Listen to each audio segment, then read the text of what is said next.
Boom.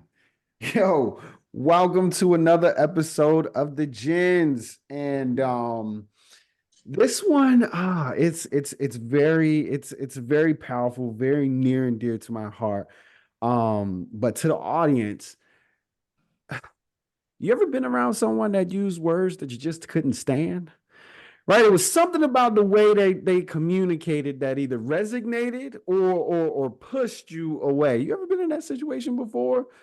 I have many, many, many times, and I feel like I put people in that position all the time. So tonight we're talking about the power of words, the power of words, and I want to start this. I want to start this one off and just kind of give you, a little bit of not necessarily my journey, but some thoughts.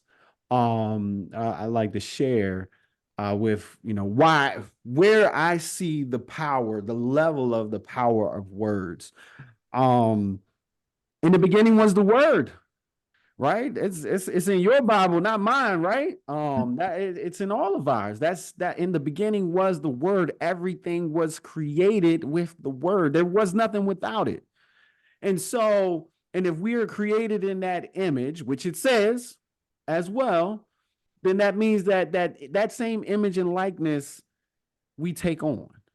So that I believe the words that we use over ourselves, over others, in the way that we write, in the way that we talk, in the way that we deliver, it is the utmost important, most important thing that there ever is and ever will be.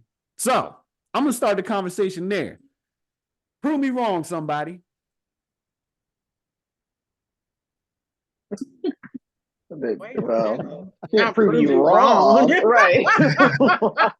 How we gonna do that, Playboy? Yeah, that But is any exactly. thoughts to kind of stack on to that, right? I want this to be a conversation. I want this to be really, really, really impactful, right? You throw some words at me. I threw some at you. Let me know, powerful, not powerful. Situations. Let's start this thing off. Well, I can tell you that in response to your question about have I been around people whose words have, made me feel a type of way all the time. And a lot of times that's in a work setting. I've had innumerable times in a work setting where a person who is a negative person wants to bring me into their negative space, and I will walk away from you mid-sentence. As an example, I used to just come in at the beginning of my workday and say, "Hey, how you doing?" And the person to whom I was speaking was like, "Oh man, my gout is terrible. The traffic was terrible. I lost an inch on my left leg, so now I'm limping. I don't know what's happening." You know what I'm saying? Like everything is going wrong, and they want to share that with you at the beginning of the day. So I'll be like, "Okay, great." And once I realized that every time that person had something negative to say, I stopped asking them how they was doing because I didn't need to know because I knew they was doing terrible. Yep. Hey, yo, it's funny you say that. Like, there's this, I usually go work out in the morning, and there's this guy, I speak every day, we kind of see each other all the time. Hey, what's up, man?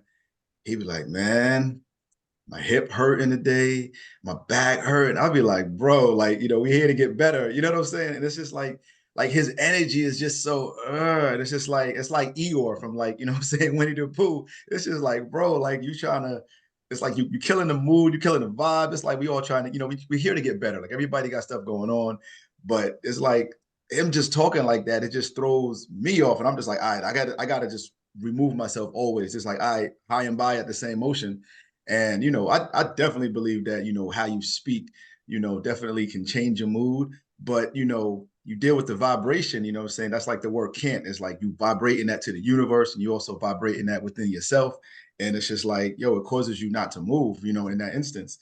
And so, yeah, I'm a big believer in being mindful of what you say, and sometimes like people who are around me all the time. Sometimes I might even say, yo, be mindful of what you say to yourself, and it comes off as like I'm like always like checking their words. And I hope people would check me on my words. You know what I'm saying? Because it's like, yo, don't say that about yourself. Don't say that about yourself. Because like it's like you're speaking whatever it is over yourself. And it's just like, and just lastly, I was talking to somebody, we were just talking about like spelling and like, spells and things of that nature. And words are like spells that you cast. And so just being mindful of what you're quote unquote casting to somebody else, but more importantly, being mindful of what you're saying to yourself. Absolutely. That's been my thing for a long time, and I'm sure I get on many people's nerves because I'm always saying that, oh, don't say that, don't say that. There are things that people say every day. They don't think anything of it. Like, you're killing me. We're like, well, I mean, and sometimes people get an attitude with me when I do that because they're like, okay, I don't literally mean that. I understand you don't literally mean it, but you're saying it all the time. You make me sick, and just think about everyday phrases that people say, and those words do have power. I mean, you put it out there in the atmosphere, and it causes things to happen. So, my husband jokes with me all the time when I do that to him, and he's like, somebody just gave me $1 million. Well, okay, well, keep saying it. Keep saying it. No, that's right. There is power in our words. So yes, that's why most of us have learned about affirmations, and when I was growing up, my mom used to post scriptures and affirmations all over the house. So you walk in the bathroom or in our bedroom walls as kids, you see it all the time, and you walk around saying it out loud just because it's there. So that's those are powerful things. I am gonna say I agree, right? I've learned over the years, but like I haven't always been the person who has like understood the power of my words. And so I would say things like, oh, I have a headache, or oh, I'm not in a good mood today, or oh, I don't really feel like it. And then like I noticed that my life started to transform into that, where it's like literally every day I'm having a headache. Or like the thing that I'm saying, like thinking it's a joke, like that's what I'm like transforming my life into. And I started like living in that. And then I was there for a while. Like I felt like I started to notice that I was the one who was like bringing the negative energy, like not intentionally, but just like by speaking my truth or speaking on the things that like I was focused on, which happened to be just like the negative things, like those things that were putting me like, that were making me feel down. And so, yeah, definitely, your words have power, but I guess I just would like to talk about like how did you like transition from that? Like have you always been that person that's like understood the power of your words and like have always been, positive and speaking life and things like that? That's a great question. I'm gonna jump in and say no. I never, I mean, I promise you, I was just like you. I had no idea that I was like throwing words out to the universe and just, I didn't know, what I'm saying? It's like, oh, I'm such a dummy, man. I'm mad stupid. How could I miss that? And it's just like, whoa, like you realize, it's like it took people to actually like have to really, I hate to say confront, but really kind of like confront me on how I was talking because I had no idea. It's like you use regular words and it's just like you just so used to it. And you really are used to like putting yourself down and telling yourself these things. But if nobody corrected me, I probably would have still been on that same path. And understanding that, like the way that the brain works, I'm not going to sit here and try to be a scientist, anything like that. But it's just like the way those, those neurons work in your mind. It's like if you keep saying the same thing over and over again, you tend to believe it. You know what I'm saying? And so that's why, I love the power of affirmations because you literally get to rewire your brain. Now, the only thing is that you have to kind of say it over and over and over and over again, like literally maybe every day. I know for me, sometimes I have to say affirmations a few times a day just because sometimes your mind just raises up with some negative thoughts. So it's like, whoa, I got to combat that real quick if I'm aware of it. So to answer your question, no, I definitely have not been like this, but happy I am now. Agree. Um, I had to go on like a 3-year long boot camp for this. Like it was a complete mind shift. So, I mean, I'll give you something. Ernest Holmes, The Science of Mind, was something within this community that I found myself in, and we went deep. We went deep into, I mean, what most people would consider New Age Christianity, but a lot more. And this group, this collective group that I was in, that's what we did, right? We check each other, check each other's words, check each other's accents, check everything. And we allowed each and every person around us to do that. Why? Because we knew that this was for the betterment of ourselves, but then also when two or more come together, right? You create that mastermind. You create a much more powerful force. And Kelly, you said something. You used the word truth quite a few times, and then Johan said something. And what is the truth, right? Like, what is the truth? The truth is a lie repeated over and over and over again until it's accepted. Fake news. I mean, I mean, to the root of it, like what is truth, right? Like, what is it? It's something that we've collectively accepted, right? And the only way for it to be collectively accepted is if you continuously say the same thing over and over and over again, and it becomes this hypnotic like trance that we don't even really acknowledge. And we have the power to do that to our, as a matter of fact, we have the power to do that selves, to do it to ourselves, and we always do. So I think when you acknowledge that, you can, first comes acknowledgement, right? You need to be able to acknowledge what power you do have. And then from there, whatever it looks like, right? For me, it was a 3-year long boot camp around a bunch of monk-like people, right? For you, it might be something else. I don't know. Well, for me, I was like I just told you, I was blessed to be taught that from a child, from as a child. Not that I get it right all the time, but it was ingrained in me because it was a big deal to my mom. So she she taught me that all my life about the power of words. So that's how I got it. I didn't get that when I was a kid. Like, I didn't get like how important words were in terms of speaking to ourselves, speaking life into ourselves, or speaking life into one's children. So I kind of learned it by default. So since I have children and I recognize some things that I didn't like in my upbringing, I wanted to make sure that I spoke positivity, both into my children. So my children, uh, if I call them by their name, I also call them beautiful. I also call them unique and wonderful. And as having 3 daughters, you know, society doesn't really, there's a very specific beauty standard in our country. I'll just say it that way. And so my daughters, as young people and young, even people who are exhibit the beauty standard that people think should be, still have some feelings of inequity, feelings of not fitting in, and so forth. So I would always speak life into them. Like, I don't, example, I don't like my nose or I don't like my hair, but I'm like, you're created in God's image and you are, that nose is specific to your face, is specific to your hair. And so the other thing that I did to help my kids was to remind them, like, we know if you can't, if you say you can't, you can't, and if you say you can, you can.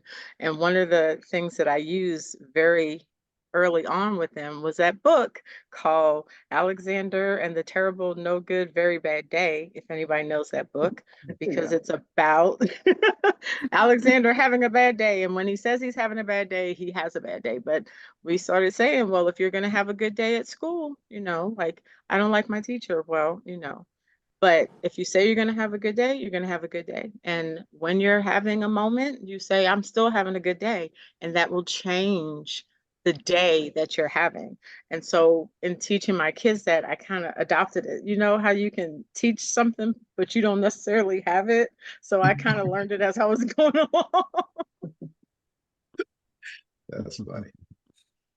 Yeah, I really, really, really, really, I love what you said. You know how you call them unique, you call them beautiful, you embed, cast that spell or whatever it is, right? You use the power of your words, you know, to impact, right? And so I opened this by saying, in the beginning was the word, and so I believe that the words that we use can basically create the world that we live in. The world that I live in is different from the world that you live in, right? It's different from your Kelly is different from your world. Marcia is different from your world. We all have our own world that we kind of live in. When I say world, I mean perspective. Reality is a little bit different for me, right? Then and everyone has their own. But my way into your world is my words, right? So I also we impact other people's perspective of us, right? Which will inherently, create more of our world, right? So I know to not mess with Marcia because she's in self-defense, right? Right? She used those words, and now I know how I need to show up in her world, right? And vice versa. You know what I mean? So what are your thoughts on that? So yeah, this is definitely a me thing, but this also becomes a we thing when you use your words out there. Talk to me. That's a Well, good. since That's a you, good. Oh, go ahead, Marcy. I Go was ahead. gonna say, since he brought me up, but I think that is really very insightful, because the way I speak as a person who defends myself all the time, and who defends other people in situations, like not just in physicality, not just in self-defense, but I speak up for, the little person, and that could be figurative or, actual. The way I speak will let a person know I might not be the person to mess with. And that's I am a person who cares about other people, and you can see that I'm empathetic, but the way in which I carry myself and the words that I use when I speak with you can also exhibit that. So I think that's really powerful to think about.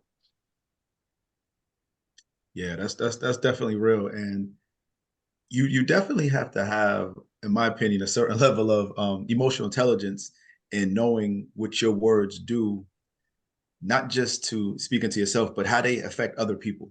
You know what I'm saying? So it's almost like being able to, like you said, and we'll use Marcia. We're gonna use it all day tonight. So, and so just using that example, it's just like she speaks. So it's like she speaks defense. You know what I'm saying? So what it could do is it could cause you to mince your words. It could cause you to be mindful of how you speak, to whereas you almost kind of like you censor yourself to some degree. You know what I'm saying? So maybe you're not showing up as your authentic self because now you know this one person is defensive. You get what I'm saying? So I feel like sometimes we could speak in our authentic language, our authentic selves, but we don't realize sometimes the level of what it does to somebody else, and maybe it puts them off, and maybe, and I hate to use the word shrink, but it shrinks them a little bit because they're like, oh, this person right here, I need to kind of like just kind of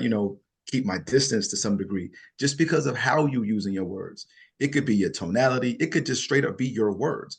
You know what I'm saying? Because you can say hi real cool, but you're like, hey, like so it's like, is it inviting or is it off giving? You know what I'm saying? So wow, that's, yeah, you just hit me with that one, and that's definitely insightful though. I would say, hey, however it needs to come out, it comes out because it is meant to propel as well as attract, Okay, right? that's true. Depending on the situation, yeah, I don't want to attract everyone, right? that's true. That's It's like, true. I love you, but some people I love you from afar.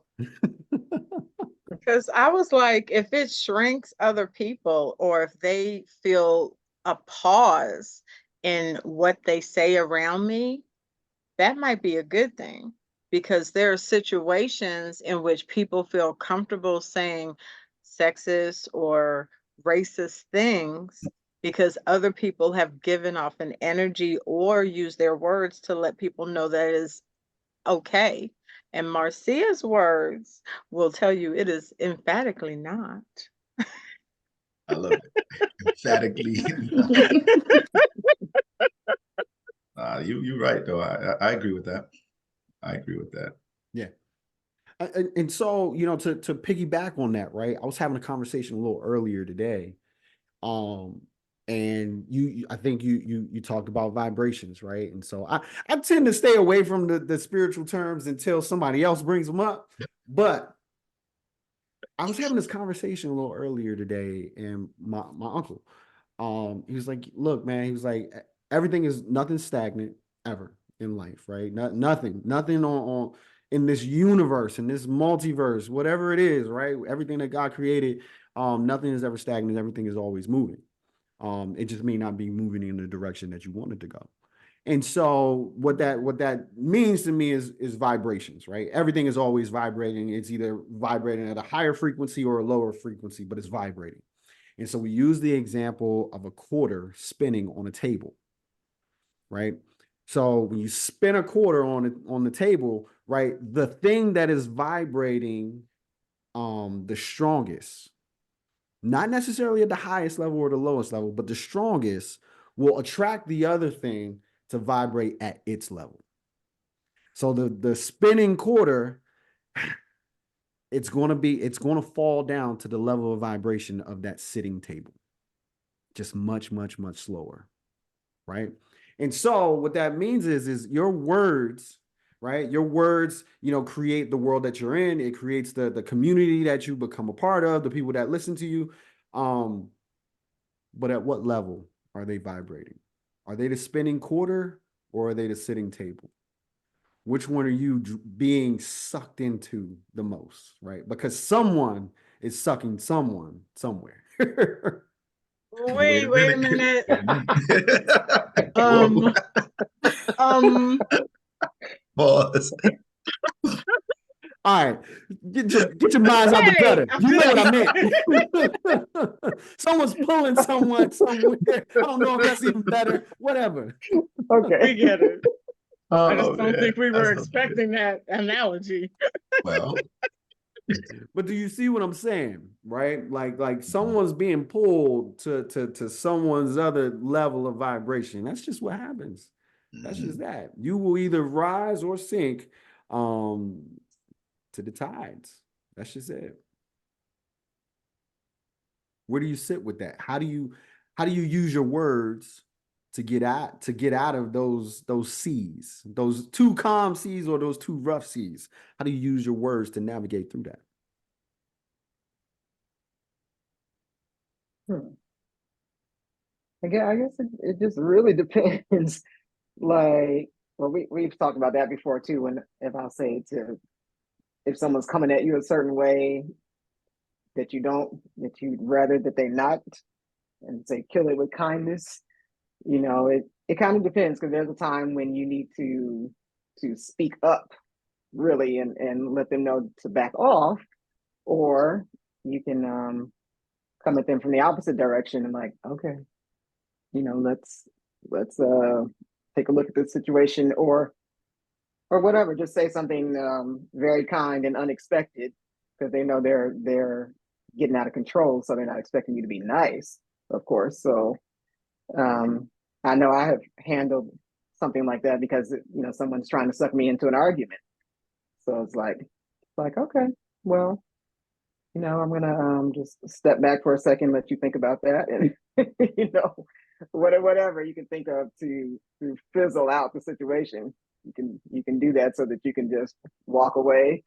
Or I mean, it depends. If it's something that really needs to be handled right then you will have to find a way to get them to calm down so that you can say your piece. So because we're talking about the power of words, give me the positive version of that too. You were talking about getting away from the stuff. Right, And you go right. deeper into what it is that you want. And you Mhm. use your words to do that. I, Okay. I think that you have to like this is where choices come in, right? Like you can either choose to, go the negative way, you can choose to go the positive way. And you can use your words and you can use the people that you're surrounded with and like the type of communications and things like that, like for your good, because I feel like whether or not like the conversations or the communications that you're having are productive to the goals that you have, or negative and you feel like they're dragging you down. So I definitely think that like making the choice and taking control of your situation and owning your life and just being like, this may not be the place that I want to be in, but I can make the choice to find people and have conversations and speak life into myself and speak those words to myself. That way, like I am kind of giving off that frequency that attracts the people that I want to be around anyway. So we talking about loved ones, people, just random Joe Blows, because in certain situations, like especially if you're dealing with a loved one, and it's like the words, how do you, I guess for me, and maybe I need help with this, I guess how do you put yourself in a position to use your words to, especially if something's kind of like, it's building up, and you're like, it's gonna explode. Like, especially with, a Joe Blow, regular random person on the street, is like you could kind of to some degree get out of that. You can kind of move on. But what about it when somebody's like in your face, like a spouse or somebody that's just like a very close friend, like, and for whatever reason, they not reading that you are in your calm space. They're just elevated, So I guess to me, how can y'all help me with that? Okay. Hold on. Real quick. Keep that. Recap. Yo, we are at the bottom of the hour and we are talking about the power of words. We're talking about how we're navigating and creating our own world and others' worlds around us with the power of our words, right? We've had some super insightful information from each one of us on the panel about, things at work. We're getting into the family and I think this is a wonderful conversation that everyone needs to tune in. If you didn't hear everything that came before, please go back to the top. But Johans, get us right back to where we were. We're talking about you kind of stick the knife in with the family. Bro, I mean, I just want to make sure that, because a lot of the times, for ourselves as well as our listeners, it's like, we got to deal with, people every single day. And 9 times out of 10, it's going to be our people that's closest to us. It's going to be close friends. It's going to be family. It's going to be a spouse. It could be a sibling, cousins, whatever the case might be. And those people are not so easy to sort of brushed aside or cut off in the moment. You know what I'm saying? So it's like how do you use your words to really, bring about a peaceful, calm situation when somebody got to argue. It's like you know those people every time they come around, they're gonna be arguing. So it's like for whatever reason, how do you, I guess, repel them and maybe attract them with a different level of light, peace, however you want to look at it. I would, you mentioned earlier, Johannes, about emotional intelligence. Mm-hmm. So I think the biggest times that we can use our EQ is with family members who know how to push our buttons.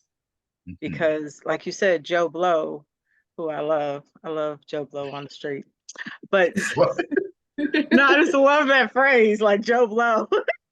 But a dude or a woman on the street that says something off color, you can just be like, keep it moving, right? Mm-hmm. Just, you may say something, you may not, just depending upon how you're feeling, but I'm still my steps are still moving. Like I'm still walking away from you in most cases. But if it's a spouse or a cousin, like you said, or a sibling, like you've got to really kind of look at what what is happening. And sometimes you have to be the only person that understands what's happening, because that other person could still be in a different space. Like, as an example, for siblings, you've grown up with each other your whole lives. So even though you may be 32, you might be acting like you're 14 and 15, because those moments in time have not been resolved. So one of the things that I recommended to some other family members in dealing with people is, remember who you are dealing with. It takes a really, you have to really get into that space. Like, and I try to be specific for, our listeners that are dealing with those things. So if you're dealing with a significant other, and you say, "Oh man, this significant other is, they get on my nerves because they keep doing X." Well, you know that person better than anybody else. And if they keep doing X and you keep doing Y, how are you going to change your Y to respond to their X? So if I know how you're going to respond in any in a situation, then I have to change the words that I'm using and my actions in many cases to change it. Like, if that person knows that Marcia is going to pop off when you say a certain thing, yeah, yeah, yeah, yeah, yeah, Marcia has to go, you know what? I'm going to respond differently and not give them what they want or what they expect. And then now they don't know how to respond because Marcia's responding differently. Marcia's saying different words. Like, you know what? I can't talk to you right now. I'm going to pencil in a time for us. Is 3 o'clock tomorrow okay? Like, how, you know what I'm saying? Like, we're gonna have to like figure out a way so that if you're rah rah rah, Marcia can also does not also rah rah rah, so that we can get to a different place where I am creating a different space for me and this other person to be in. Is that helpful? It is. It's definitely helpful. And me, I did. you know where I'm gonna go. You I know know. where I'm gonna Go go. ahead. Like, why are you subjecting yourself to this level of torment and pain in your own life? Right? Like, I don't care if we are related through water, blood, or green slime. It doesn't make any difference. My life is my life. I'm not constrained to anyone in any way, shape, or form. That's just that. I can love you from a distance, right? My peace is what means something. We are at a time, we're at a time in history where at least veterans, um, I know a lot of the baby boomer veterans are leaving this country. They're completely leaving. They are leaving their grandkids, their adult kids that's just getting married and going and living in Brazil or Europe or wherever. Why? For a better life. And I mean, some people will look at that like, how could you do that? How could you do that? How could you leave your people and this and that? Man, forget that. Like, how could you be subjected to a life of torment? Right? That doesn't make any sense. And I'll tell you, I will not change my words because the words that I am using attracts the people that I want in my life. And it propels the people away that I do not need in my life. And I think you got more specific in saying, well, how do we attract them into the things that we are doing? How do we motivate them? You can't. You are not going to sell me Vaseline to put on my head when I use shea butter. I'm not buying it. If you were to force that on me, you are manipulating me. And you think that Vaseline may be good, right? but that's just not, you can't, I don't think everyone has their own free will. So you can try your best to pull and pull and pull these people. But at the end of the day, when you're doing that, you're the bad person because you're trying to make them into something that they're not, nor do they even want to be. It's their truth. They just speaking their truth. They feel like that's their truth. They feel like Vaseline is much better than shea butter. They just, you know what I'm saying? That's how they feel about it. I don't know. Right. That's So real. I got a question for you, CJ. You know what I'm gonna say, but go ahead. Go ahead. So I love that you have like this amazing boundary when it comes to situations. But how soon in a relationship do you cut folks off? You know what I mean? Because like, okay, uh, the situation I was talking about was like a sibling. Jesus, I grew up with them. I had to spend, maybe 15, 18 years with them. Like, and there are situations when I was 7, 12, 15, 16, I didn't know how to resolve because I was that age emotionally as well. So the point in which we're like, okay, now we're adults and there are unresolved issues. How do you just be like, you know what? I'm finished with you. 18 years is enough. Be out. Or like, where are you in the boundary setting place? Because you cutting everybody off like that K Camp song.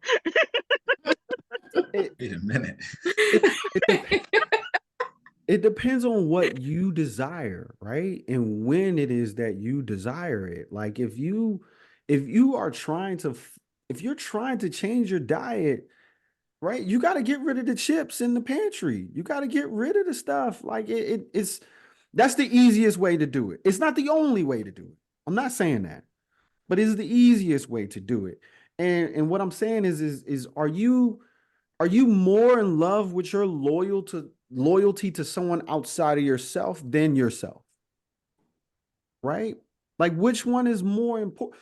How can you be the best version of you for them if all you do is succumb to whatever it is? You have a desire to go this way, but they keep pulling you that way. Like when do you say no, I want to go my own way? I want to experience what I am here to experience, right? Like to me that's like the sheep being herded wherever, right? You have no control over that. So how soon in a relationship? I would say the sooner the better, right? Because the heart ties are there. But even an 18-year-old relationship, I'm not saying that you never ever talk to them again, but I am saying that you might have to take a month off. You might have to get to a place where you can reprogram yourself so that you can come back to that relationship and now you're better to not hear those things, right? Your words are more powerful and strong within you than theirs on you. Does that make sense? Right? Mhm. Yeah. 'Cause I was going to ask, is there ever a time, CJ, but you kind of just touched on that, that you come up against something like that with someone close, a family member, and is there ever a time where you realize there's something within yourself that needs to be dealt with, as opposed to you need to get rid of that person? That's a good question. That will look like, is this always me? Am I always that person in not just this relationship, but in every relationship? Is Mhm. that the same thing that keeps coming up? If Central not, theme. forget them. Right? If not, forget them. But that's the thing. I mean, you'll see that as somewhat of cockiness. You'll see we are programmed that way. We are programmed to think that the people that can be like that are bad people. They're Scrooge, they're this, they're that. Who taught you that? Who taught you that? Why is that a common thought? Right? Because why isn't it better to think that you should go? Jesus ain't have no problem saying, you know what, forget all y'all. I'm gone. I gotta go to the desert for about 40 days. I'm out. Right? Like, Moses, yo, I'm gone. I gotta go talk to dad, you know what I mean, about the 10 Commandments and everything. So it's in our Bible. They're like, yo, I gotta go away, right? I gotta go. I gotta be gone. I need no connection with you because this connection internally meant way more than anything else, right? So where is that, right? Why are we forceful within that? versus, oh, that's my sister. I gotta make sure, you know, I do this, this, and this. Man, ain't nobody tie you to that. Yeah. But let's be real though, like some people have to be pushed to that limit.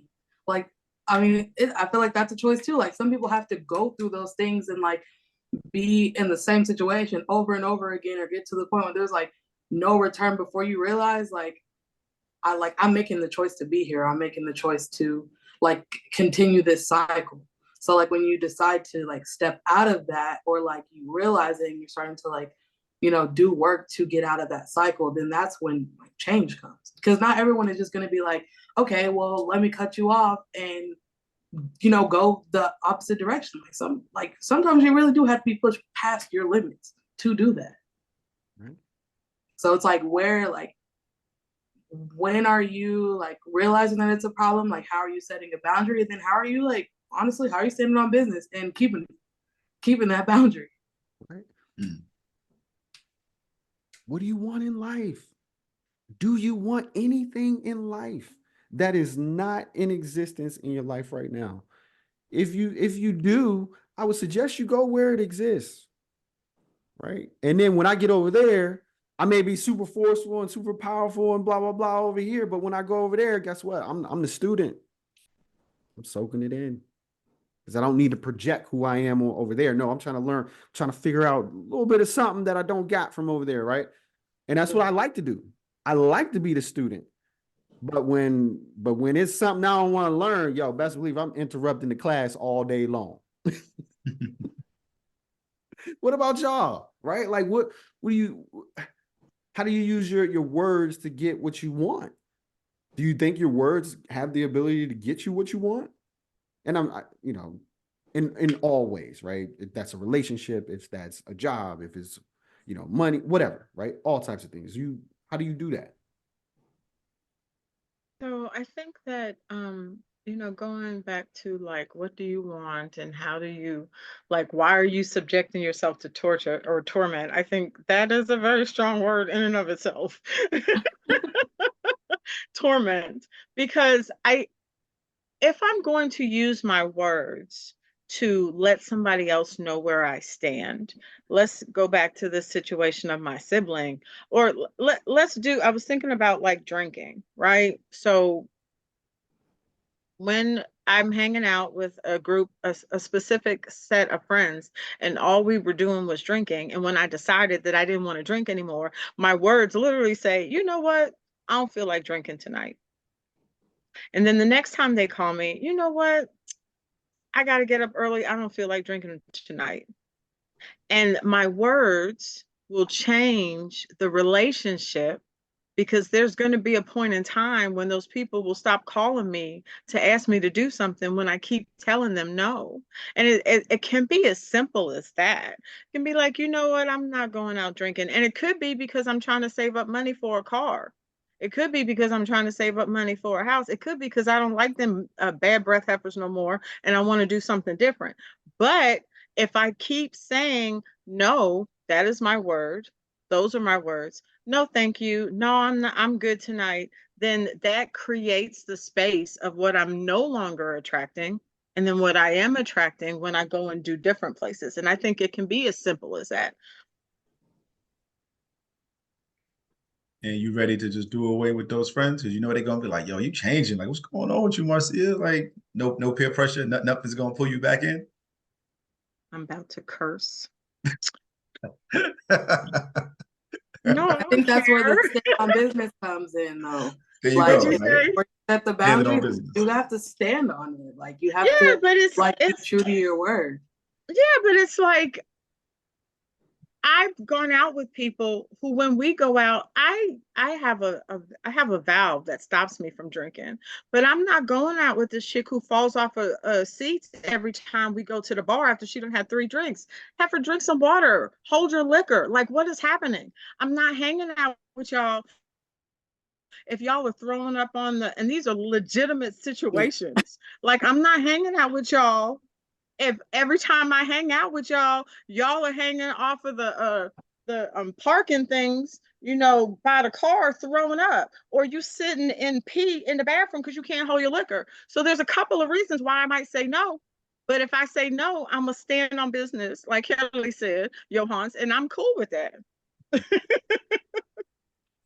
what's up.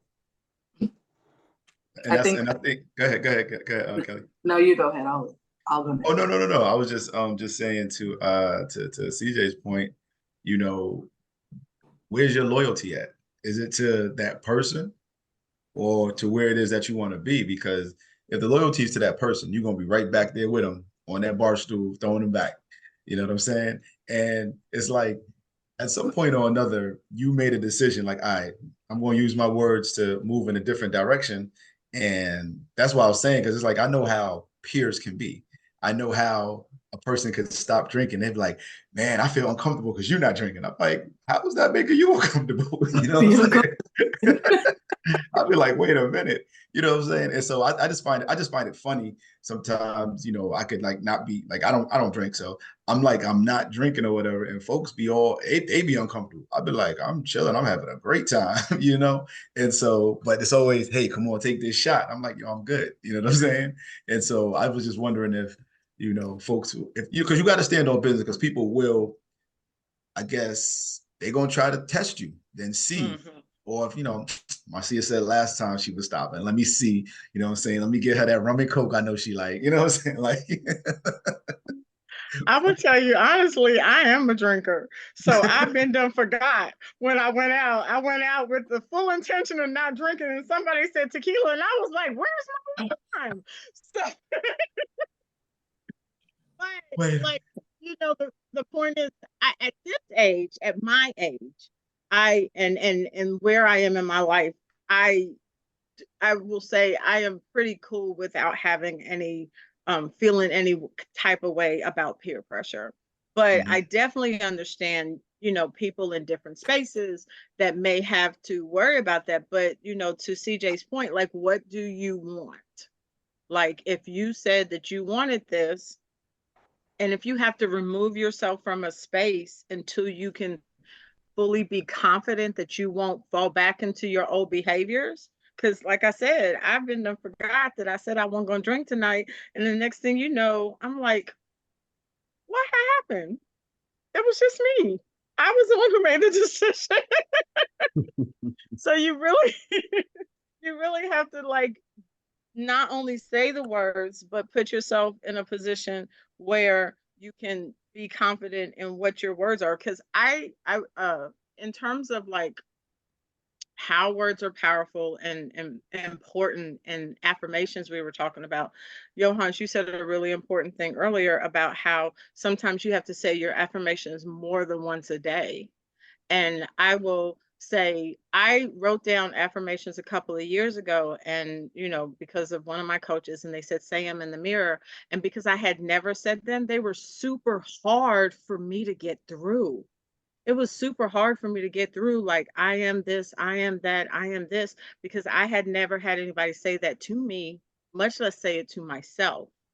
So I had to say those words over and over again, and it's sort of like fake it till you make it, right? You have to say, I am powerful, I am creative, I am wonderful, I am beautiful. And you have to keep saying it until you feel it. Like it's no longer hard for you to say, like you're not crying and snotting in the, like, you know what I mean? Like you have to say that until it becomes, I am this, like I am confident in this, I am okay with this.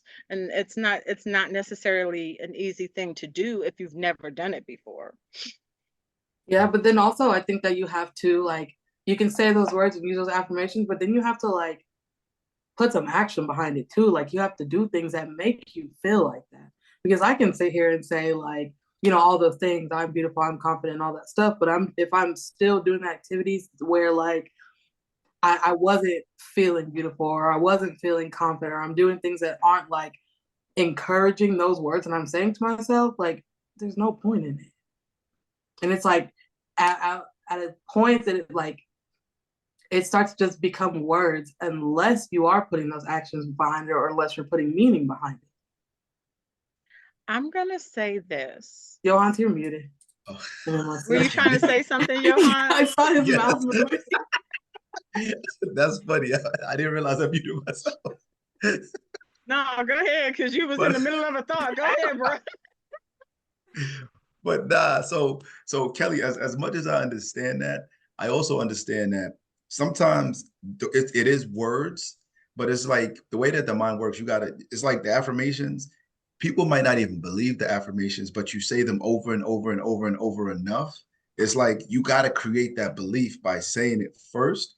And I agree 1,000%, yo, you gotta put that action behind it, but it's almost like you gotta at the very least, very least, you got to say the words, because the words is going to be the start of sort of like the tipping point, if you will, of that belief. I'm at least saying it 1,000 times a day. So the more I say it, it's becoming more comfortable for me to say it. I'm feeling it more.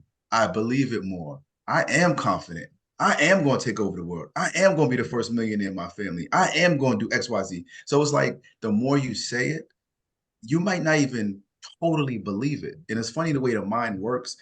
But you say it over and often enough, it's like you literally are rewiring your brain to believe now because you've said it so much. And that's why, like, if you literally say the same affirmation every single day, like I have a mentor of mine, she literally has been saying the same affirmation since 2009.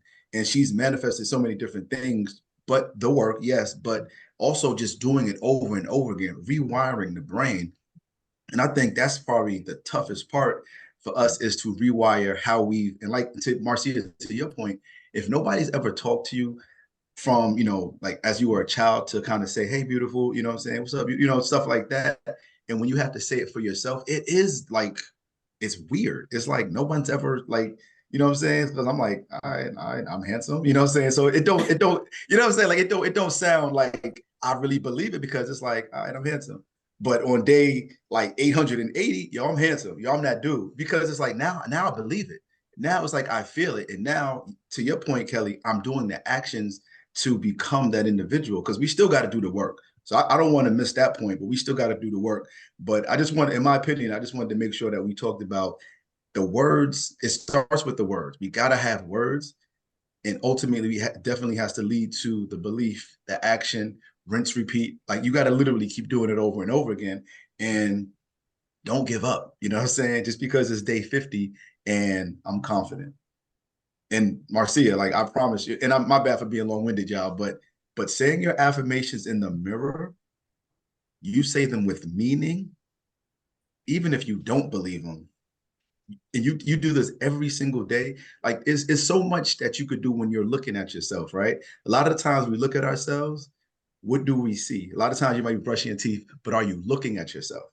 You brushing your hair for some of us, but are you looking at yourself? You know what I'm saying? And when it's that time to just look in the mirror, you got to really look and see who you're looking at. That's when you start talking to yourself.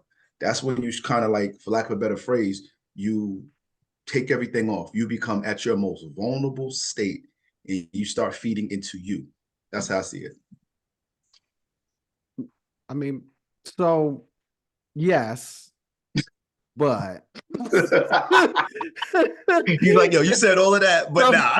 yes, but what I was imagining was like the person, and to Kelly, it's a blend of what both of you were saying is, the person that goes and get a Coca-Cola and they dump the whole can in a cup and then they put some water in there and they're like, oh yeah, I just made things better, because I put some water in there. I just watered it down. Crazy. It's the same amount of You in my sugar in the house? cup, Like, man. wait a minute, are you in my house? What's happening? You see what I'm saying? The logic ain't there. Like I mean, we're in a microwave, and this is bringing it together is we're in a microwave like world where we want things a little bit faster. So if you can't have that Coke and the water and just be like, oh yeah, this is gonna be better. It's like no, the same amount of bad stuff is in there too, and you keep putting it in there. I think you have to remove something else. So after you're saying those affirmations, what are you doing after it? Right. Even if it's just shutting up, right. And just allowing that to seep in.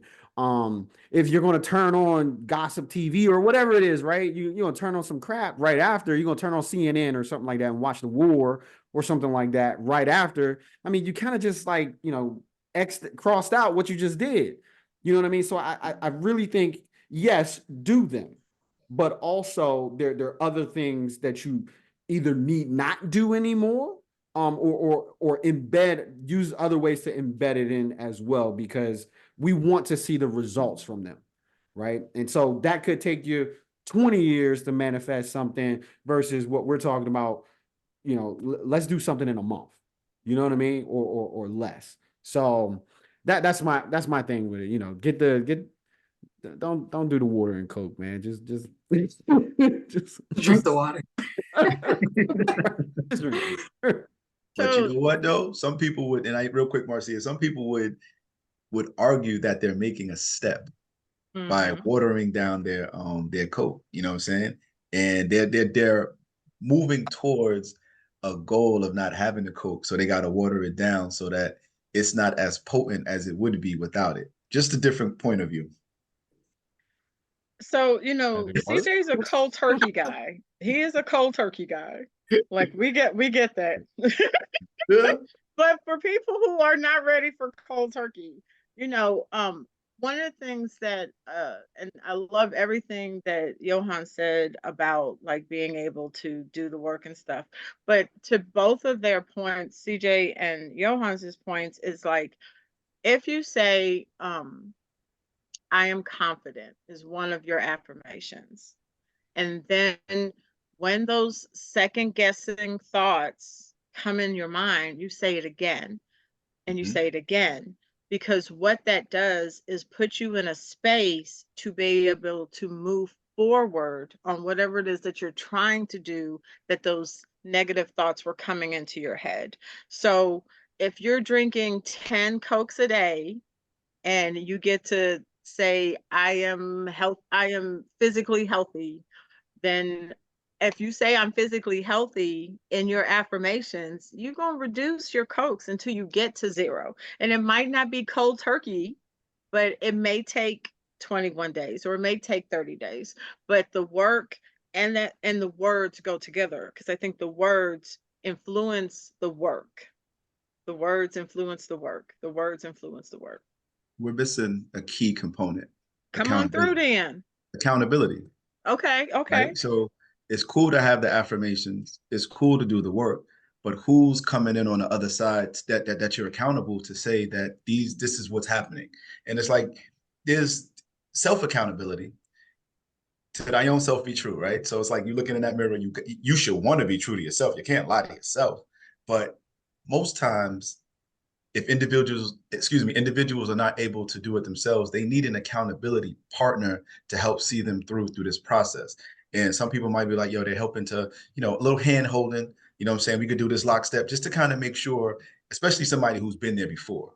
That's a qualified person, in my opinion, especially if they've done it before. And they're like, okay, I was at 10 Mountain Dews and I don't even drink Mountain Dew no more. So now they're qualified to some degree to be able to help you kick that Coke habit. And so that accountability partner is not necessarily there to make you feel bad, but just to hold you accountable.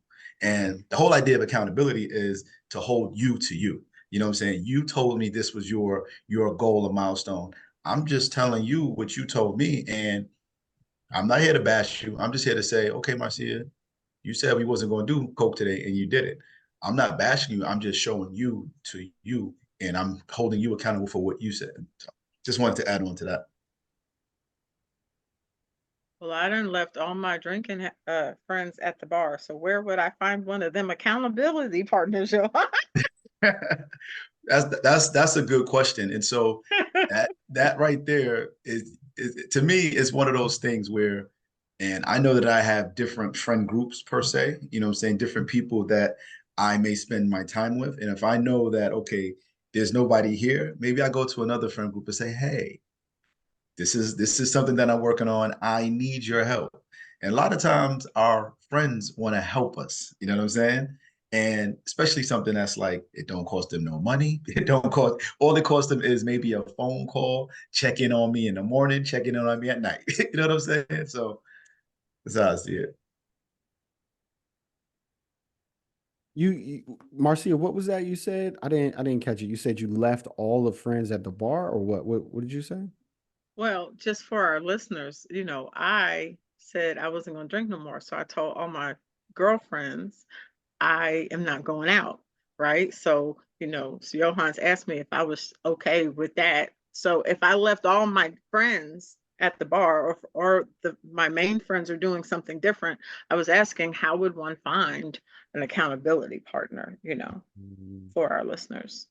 I got you. I got you. I got you. I And got you. just real quick, just to kind of recap, we was definitely talking about the power of the tongue and just making sure that we're being mindful of what it is that we're saying. We've been sharing some great tips on how you can deal with family, you can deal with friends, and right now we're talking about just the power of affirmations and what we're telling ourselves. And so, CJ, I'm gonna let you go ahead and kick back off with that thought that you were just saying. I just wanted to give a quick recap.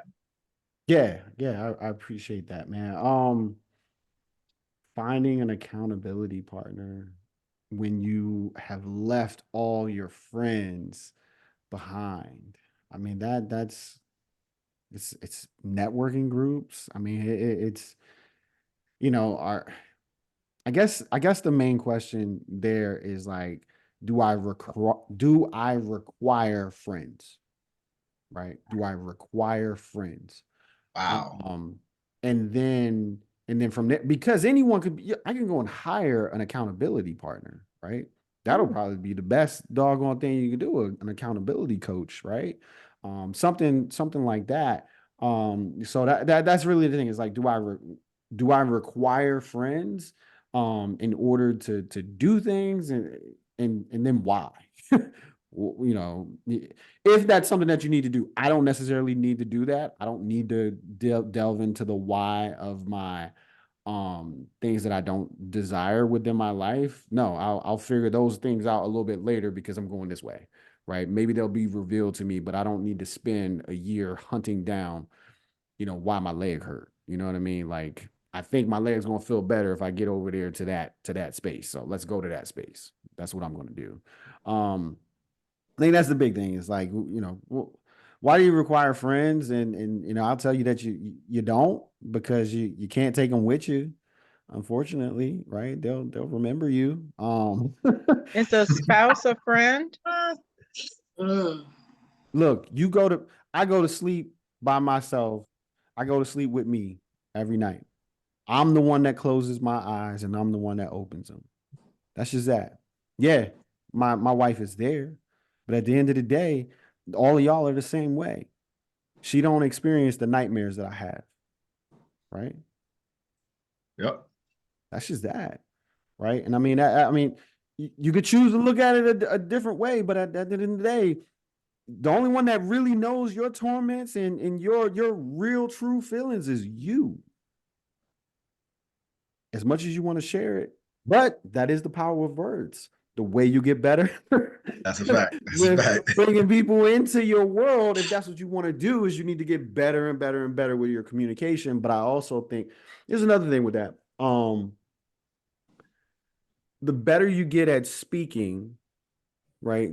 Communicating, the better the better structured your thoughts are, right? That is a fact. Because the way that we are actually articulating ourselves is the same way things are kind of going on up here.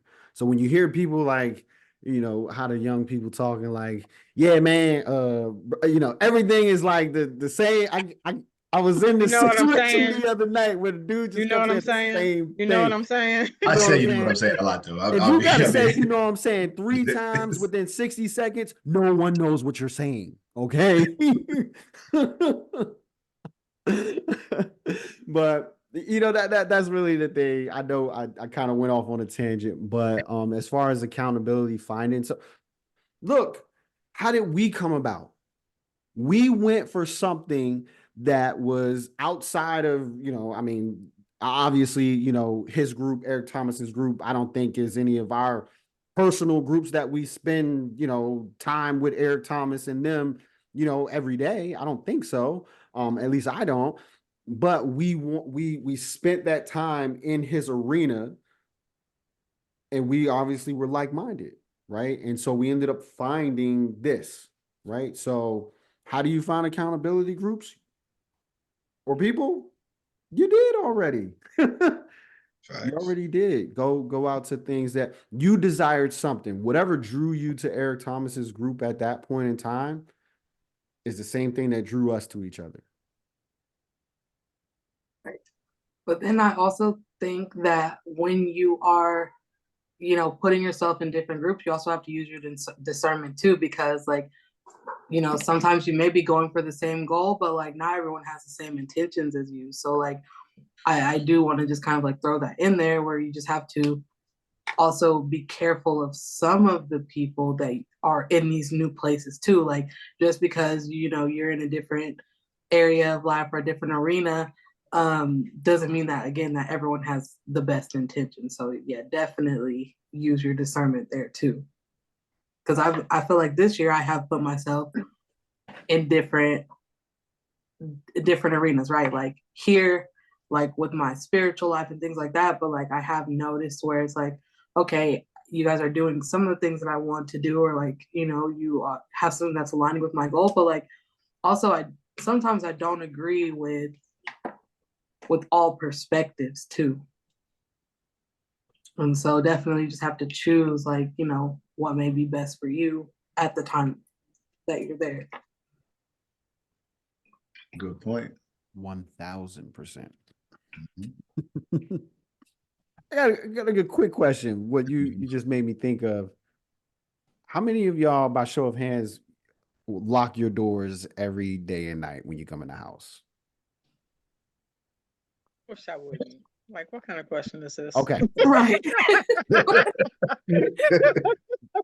Now, and then a follow-up. Is that the way that you want to live? Ooh. To some degree, yes, because I need to be able to control who comes in and out. So yes, because the idea of something being unlocked is it grants access to someone. They can come and go as they please, but this is my domicile. So I'm like, yo, nah, like I get to close myself off from the world at times. And, a person's place is it's their kingdom. And so being mindful of let me come into my world so I can shut the rest of the world off, you know what I'm saying? And not have anybody have easy access to get to me or my space. So I say yes. Honestly, I don't necessarily lock my door. I lock my door every night. My husband and I make sure we're locked up before we go to bed, but sometimes throughout the day, the door is unlocked. So that's why I was about to ask, how did you mean that? So, I mean, to me, it's kind of like, so my mom used to do this all the time. You gotta lock them doors. You better keep them doors locked. We grew up in the hood. I get it. But I don't want to live in the hood. Mm-hmm. I don't want to be there anymore. I want to be at a place where I'm completely free of all of that. Now, don't get it twisted, right? The Marine Corps is still in me and all throughout this house. So if you do come in, I I do know what wish that means. would, right? I wish, you know what I mean? But I do want to always, but I look at that as a place in like Kelly, you said discernment, right? That's the thing. It's like I'm open. I am open to all perspectives. I'm open to it. I want to hear it. I want to expand my world, but I also know, what I will allow and what I won't. And so that's where that kind of goes. And the physical interpretation of that is, do you want to always live in a place where you got to make sure your doors are locked? In a utopic society, I would love to not have to worry about that. But as a safety expert, FAFO. Okay, that's all I'm gonna say. But you But know that there's plenty of people in this world that don't even got a door. That's true. and that is not my problem. I'm Just confused saying. now. Just saying. Just saying.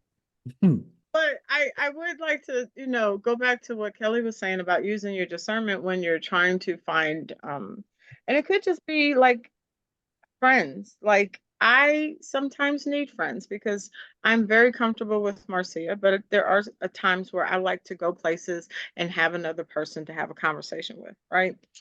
So I am in a lot of groups, and I do a lot of networking. I have a couple of different Facebook groups that I'm active in, like we go and meet each other in person.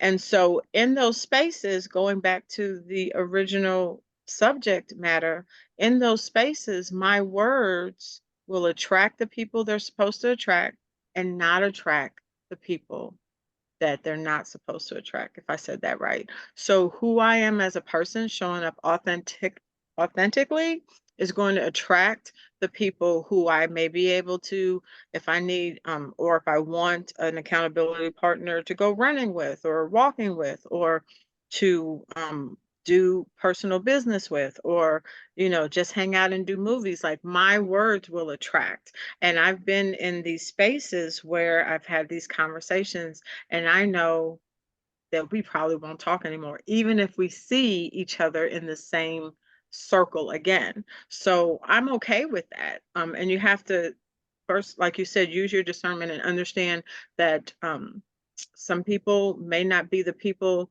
that you want around, that want to be around you or you want to be around, because everything ain't for everybody. I say that all the time, and that includes people. Every person ain't for everybody. Everybody ain't gonna like me, and I'm real cool with that. You know what I mean? Yeah, I was just about to say, speak to that effect. Like, a lot of times we always talk about, yo, that person's toxic. Sometimes you're the toxic one and don't even know it. You know what I'm saying? Because you feel like, you know what I'm saying? You feel like you doing everything A1, and then like, nah, bro, like that's you. Like, you need to check yourself. Like, we don't want to be around you no more. You know what I'm saying? So like, and again, that comes with a certain level of awareness, and 50 people saying the same thing, there's a chance that you might want to listen and maybe take some stock. You know what I'm saying? Kind of just check yourself, kind of like look around and like, well, maybe I need to work on some things. You know what I'm saying? So Yeah, like if 6 people offer you a mint, go brush your teeth. That's basically wait a minute. They And too and close. also, I'm you guys are sorry. talking about friends. I guess there's a couple ways you can look at it as far as an accountability partner. Someone choosing someone who went through exactly what you went through, that's not always necessary. That's right. Sometimes it's good because you feel like they can relate, and then other times you need someone from the opposite side. That just because I never drank doesn't mean I can't help counsel or be empathetic to a person who used to be an alcoholic. We can still have great conversation, and I can encourage that person even though I didn't experience that exact thing. Absolutely, because a Good point. trauma bond isn't always what you want. The Sometimes, one. Oh my God. yeah, and you have a definite different perspective as a person who may not have been a drinker, or have friends who blacked out from drinking. Like, bro, what is happening? Yeah. Yeah. I think you can get there just so much faster that way, right? Like I'll look to people that have not necessarily. There are people in my life that I listen to that have experienced what I have experienced. Yes. But I listen equally to the folks that have not experienced, that are experiencing things that I do want to experience. I want to go there. That's just that. And again, it's a desire thing, right? So how bad do you want it? Do you want it as bad as you want to breathe, right? Like our guy. Are you stacking the deck, right? You gotta stack the dog on deck, cheat a little bit. You don't have to go the way that people say that we must go, right? Words are so powerful that we've adopted these societal beliefs that if you don't do it this way, then you're a bad person. They're gonna shun you. You're this, you're stepping outside of the tribe. Mhm. Forget all of that, man. Forget all of that. Martin Luther King did that, right? Malcolm X did that. And if it wasn't for them doing that, where would we be, right? And then obviously plenty of people past them as well, right? You got to get past. We That's the thing is I when y'all said if 6 people tell you to brush your teeth, I used to think like that, right? Brush your teeth. It's like, I don't know. Maybe this is, yo, you've been around people that have gone natural, the path of naturalists, and like they be rocking. They know it, and we all know it. But you know what? They standing on business. They standing on I who they can't right are. now. This is why I can't. They Whoa. stand right there with it because it's what they want. That's what they need. That's what they need for their life. I mean, I'm I'm knocking just it. saying my No, that's words ain't attracting them huh? already. My words ain't attracting them. Like I just, I mean, I get it. Like BU in other countries, deodorant is not a thing. Like I get that. Americans are very, very 80% of us are very conscientious about personal hygiene. But in other countries, they don't, I get it. I've worked overseas, but also I stand, you know, upwind from them. Like, be natural, but I may not be able to be the Yeah. one that is your accountability partner. I'm using it as an analogy though, right? Like what I'm saying is That's that funny. you just because the collective thinks that you should do this, that may not always be the thing, right? That's where that discernment really comes in because I believe God tests us on our dreams and our desires. He absolutely does, where everything will look like pure chaos. And so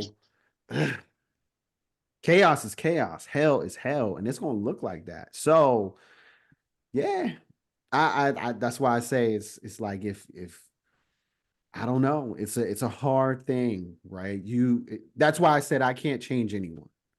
If someone wants to be who they are, it is not my job to change who they are in any way, shape, or form, right? I'm past that. My energy is best helped with people that are already on a path and need to propel along that path, not to get them on the path, right? And so that's where I best my words are best used. Otherwise, because I'll use other words. We're trying to get them on the path, and you don't want those words. That part. But I think it's really interesting because each of us has a different ministry, so to speak. Like, um, I think some of us are comfortable with like, okay, if uh, I have an encounter with people and I'll try to bring them to where I am. There was a situation in one of the jobs where I worked where, the person was like very negative and very negative. And so I would counter with very positive. And so two things happened. One is they stopped saying negative things around me. And I find that over time, their energy and words have changed. And then CJ might be the person to be like, I I'm gonna head out. But our ministries are different, like how we use our words to shape the situations around us and the people around us. So I think that can be helpful because we may be representative of other people who are watching us and trying to figure out their way to maneuver and use their words to change the spaces they're in. To that, I would say be who you like, be who you are. Like continue to be that person that like is exuding positivity and trying to get people into that space. But then also like to what CJ was saying, I understand that too, because it's like you could spend so much time trying to like pour positively into somebody, and then like you just can't want something for somebody more than they want it for themselves. So it's like if you want to be in that position, like I'm gonna show up as me, the person who is going to like, speak positive words, speak life into you, but like there's a limit of how much I can say before I'm just finally like my words are going in one ear and out the other, and sometimes they just bouncing off. They're not even going in there. So like you have to protect yourself in that aspect too. And I mean, again, like CJ was saying, you you find it easier to talk to people who are already on that path. And I want to say that I think that's kind of like where I'm at too, because I have spent a lot of time like wanting, like better things for other people who have like just consistently, made excuses, wanted to stay where they are. And I feel like I find it more draining for me, considering like that I'm on this path to getting better. And it's just like, it's making me take steps back. It's because you have a heart. It's like you have a heart, you have feelings. So it becomes very draining. And something that you just said that definitely resonates. You can't want it more than the person that wants it for themselves. And it's like, and I'm going to go back to, because there's certain people in our lives where it's just like we want so much for them. People may have wanted so much for us, but and it clicked for us, you know what I'm saying? And I think sometimes what I know, not even think, but what I know is that in the past I've definitely done that because people have done that for me. And so I feel like I don't want to give up, but then it's like, yo, I'm getting drained. And so it's like, how do I keep doing that when I know that people like, I don't believe that there's, like self-made and you pulled yourself out by the bootstraps. People have had help along the way, excuse me. And so, but there was a point where we became willing to get the help, willing for the change. And when it's painful, it's draining to literally be there day in and day out for a person. And like you said, Kelly, like one way in the ear and out the other, and it's just like, yo, it's painful. Like it's hard to watch. And when you finally do have to, for lack of a better phrase, walk away, it's like it's crazy, but it's a relief. Mm. That's the crazy part. Like, Yeah. like telling a drunk person they got a drinking problem. They know. You probably don't want to do They that. don't. It's not. Sometimes they really You don't. don't want to do that. You don't Oh want my them problems, goodness. right? You create this war, right? This unnecessary war and stuff. So that's the way I kind of see it. But yeah, I mean, looks, we are doing some amazing things with the power of our own words, and it definitely hears this. We are hearing others' words as well, and the power of those, and helping those to see the light of it in many different ways. We've got 3 minutes left, so I want to go around the room and wrap up. Anything that you wanted to touch on that you didn't touch on, and hit me with some hit me and the rest of the audience with some more power with your words. I'm gonna jump in real quick, and I'm just gonna say, actually use words, actually talk, actually learn how to communicate with words, not emojis, not gifs, not all these emoticon, whatever the case is, but truly like learn the art of communicating. You know what I'm saying? Like, I don't care how old you are, the ability to convey a thought is real. And being mindful of being able to convey that thought to somebody else, but just be mindful of learning how to do that for yourself. And I believe that it was said earlier, the more you learn how to communicate, you actually learn how to communicate better in here, which is in your mind. So just being truly mindful and aware of that, and just take heed. Trying to get it in quick, let everybody else go.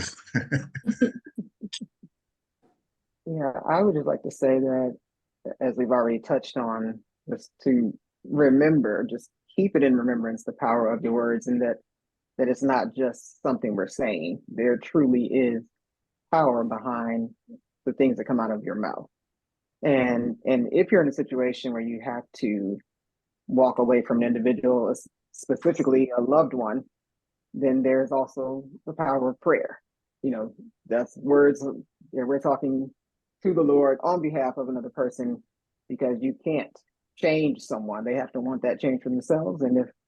And that's personally what I use my words for in times like that. So that's just something else to consider.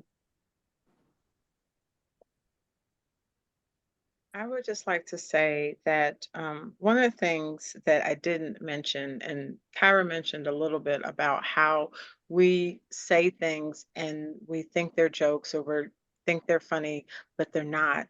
I hear people say FML, F my life a lot. Mhm. And I had someone who said that, and I was like, using those, if you lost your life, you would have using that phrase, if you lose your life, you would actually have spoken that into existence. And it doesn't necessarily mean that it's you. It could be somebody close to you that you love that would happen. So I would just like to remind us that not only using our words is powerful and important, but using them in a positive way, speaking life into yourself and speaking life into others. And it may not be easy to start, but the words that you say change the attitude of yourself and people around you. So keep that in mind. Yeah. To Marcia's point, I want to say that yes, words do have power. So be careful of just like what words you are giving meaning to, how you're speaking to yourself. I don't know the thoughts that you're having. I do just want to say, just like edify yourself, build yourself up. Speak the life that you want to, that you want to have. Yeah. Look, I'll end with this. Prisons are built based on the reading levels of fourth graders, right? That is a fact. That is how they project out where prisons are built and how many of them that they built. And we're talking about the power of words. What does that have to do with reading? It's because if you don't have the words to express yourself the way that you want to express, is because you don't know what they are. That's why it's very important to use your words. And when you don't have the words, go find books that have them. Go read the words. Go write the words. Find a way to use words in any way, shape, and form. You see my background. It says create and inspire. It is very, very intentional about the words that we use, the words that we read, the words that we write, because these words create, and I hope these ones tonight inspired all of y'all. So, yo, it's been awesome. Kelly, hook us up with some logistics. What's up? Okay, y'all. So it's episode 9. So tune in next week for our 10th episode of the Gens podcast. We will go live on Mondays at 7 p.m. my time, Central Time, and then 8 p.m. Eastern Time. Is that the time zone going on? Yes. And then you can find us on Facebook at the Gens Podcast, Our Authentic Selves, and YouTube at the Gens Podcast. This is Our Authentic Selves signing out. All right, bye, y'all.